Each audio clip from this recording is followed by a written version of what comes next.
All right, the weather is changing. We got the potential for some severe weather moving into this weekend. I'll get you the latest in this video, and also a tropical situation. There is something developing in the Caribbeans. I'll get you the latest on where it's going to go and how strong it could become. All right, and conditions as of right now are clear east of the Mississippi River. Maybe a few scattered showers up there in Michigan, but it's really the Northwest that has a lot of that precipitation. They've been seeing a lot of that over the past couple of days. But the area of concern that could be seeing the severe weather, it really is the calm before the storm, because we could be seeing it coming into this weekend. And let's start with the upper air forecast. Let's watch the jet stream here. It's clearly, as of right now, in a ridge formation, indented towards the north, locking that jet stream off.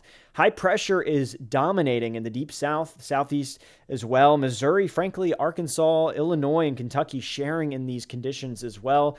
Warm sinking air, above average conditions. That's the story. It's been the story Wednesday, Thursday, and even tomorrow, Friday as well. But it's quickly going to be escorted off to the east. Watch that. And a dip in the jet stream is going to be established called a trough, allowing the colder conditions, drier conditions to leak down into the central United States and southeast United States. And this is part of the reason why we're expecting some of this weather to be severe. Southern Missouri, eastern Missouri, Arkansas, the Ozarks, Little Rock, Memphis, and the Delta of Mississippi could be looking at some severe weather. This is Saturday night into Sunday, so it might catch you off guard here, but there is chances of tornado, but definitely some severe weather on the way.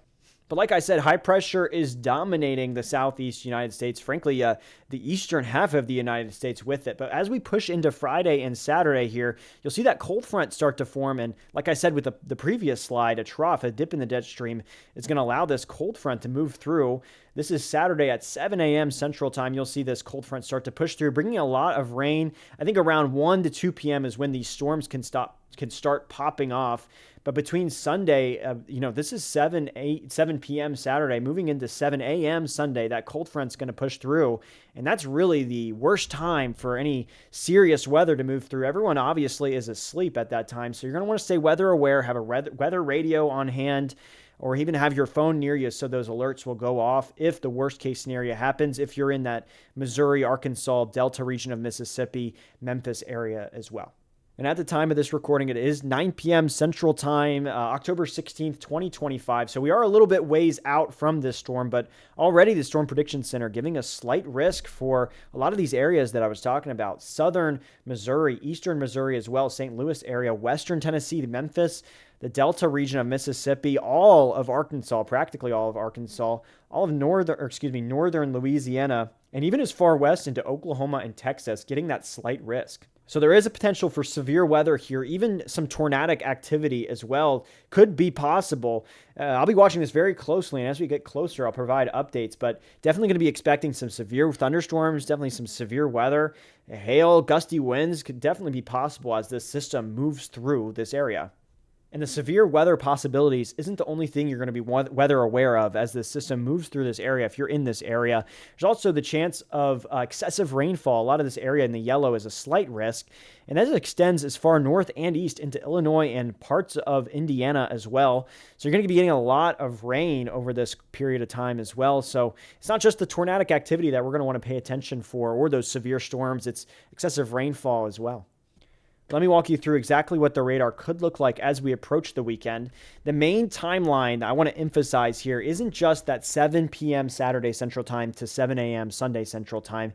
It's going to start around 1 p.m. for our westernmost portions that should be under that risk. Western Oklahoma, western Texas, and northern Louisiana between 1 to 4 p.m. You could be seeing these storms start to fire off.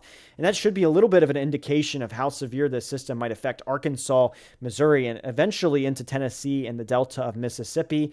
This current frame is 7 p.m. Saturday Central Time. So as it pushes through the Little Rock area and the Ozarks, it's going to start to rain and maybe bring some potentially bad weather into St. Louis as well. But this is affecting parts of Illinois and Indiana. There's a lot of droughts going on in that area. I'll touch on that a little bit later, but this should alleviate droughts as we push into the early hours of Sunday even. You see that Delta area of Mississippi and Memphis being affected by this system. But as we push into Sunday morning, there shouldn't be much action going on. Should be a very calm Sunday morning for whatever plans you got going on. the northeast United States could experience a little bit of this system as well. And depending on how much CAPE there is, that's convective available potential energy, we could be seeing some of the severe weather extend even into Alabama, parts of northern Georgia, maybe even western South Carolina as well. Keep an eye on that. I wanted to show this graphic. I wanted to bring it to your attention. Like I've been saying before, wind shear is one of those conditions that we're going to need for tornadic development, and we've got a lot of it. Anything above 40 knots is going to be favorable for tornadic development. Some areas in this model seeing up to 80 knots. I don't think we're going to see that in exactly that spot, but you get the picture. Those pink colors, they look pretty, but certainly not bringing pretty weather to these areas. You're going to want to stay weather aware as this system moves through Saturday afternoon into the early hours of Sunday. All right, and here is surface-based CAPE, the convective available potential energy. Just think of it as thunderstorm fuel. Without it, you're not going to see a lot of rising motion and the development of those supercells that could produce those tornadoes. We got a fair chunk of it, not a lot, but certainly enough to raise some eyebrows as of right now across Arkansas, Missouri. This is Saturday around dinner time as well. Certainly going to be concerning, and how far it moves east, that is the question. If it moves eastward, I think we could be seeing a little bit more severe weather off into Mississippi, maybe Alabama, like I said. Northern Georgia might not be out of the picture just yet. But if there is any good story from this system moving through, the bad news is the severe weather. But, we do have a drought going on. For this time of year, October, historically, it is dry, at least for the south and central United States. But areas like southern Missouri there, you see that red on your screen, it has a fairly large drought, and a lot of the rain could alleviate that. Even into Illinois, Indiana, and that northwestern corner of Ohio could be seeing a lot of precipitation moving into your area. Like I said earlier, the excessive rain as well is something that raise your eyebrows to. So definitely stay weather aware with that. It could alleviate a lot of these drought and dry conditions. But turning our attention to the tropics now, earlier I mentioned that there was something brewing in the Caribbeans, and here it is. It's a 30% chance of cyclone formation over the next over the next 7 days. National Hurricane Center issuing this outlook of this potential tropical formation here. But there really is two tracks that this could take, most likely just two, moving off into Latin America westward. But the one that's most likely is sticking over that Puerto Rico area, bringing a lot of wind and rain and perhaps some coastal flooding to Puerto Rico, but making its way off and to the east, just being a fish storm. We've seen a lot of those storms this hurricane season, thankfully not affecting continental United States, but a couple rogue models are having this system move westward and potentially impacting some of the southeast United States as a hurricane. A lot of this area, like I said, we've had an inactive hurricane center, but these oceans are primed and ready still. It's mid-October, but this hurricane season is still alive and well, and this area of the ocean really has a lot of untapped energy. So it could develop, and if it does take that westward turn towards the United States, we could be looking at a fairly dangerous situation. But let me walk you through exactly what it might look like over the next couple of days. Again, take it with a grain of salt. This is far out, so it's definitely not going to look exactly like this as we approach the midweek to late week next week. Again, this is October 24th, so towards the end of the month here in the United States. But they have some sort of system developing over Puerto Rico, really sticking in that area for a fairly long portion of time. But most of the models agreeing it forms into somewhat of a tropical storm, maybe even to a weak hurricane, maybe even to a moderately large hurricane as it pushes off into the eastern Atlantic, not even affecting the continental United States. But like I said, some rogue models have it turning this way. I personally don't think that's going to happen, but I'll be watching it very closely.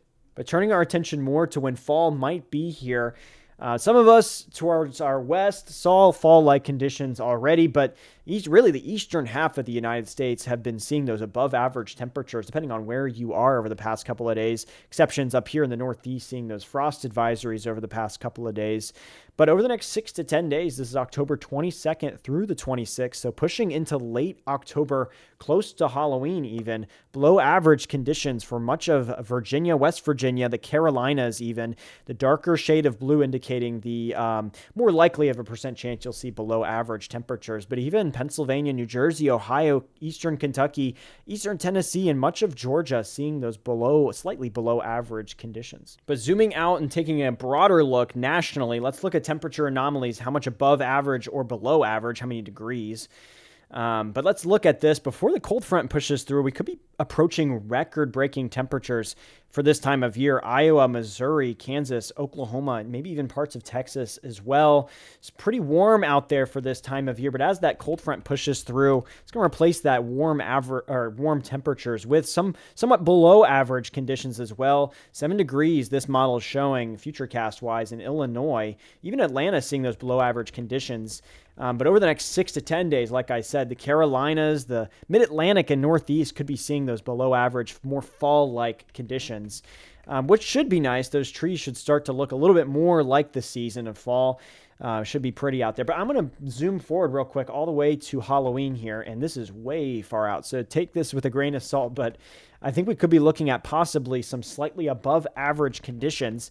And if this is true, it's going to be really warm out there on Halloween.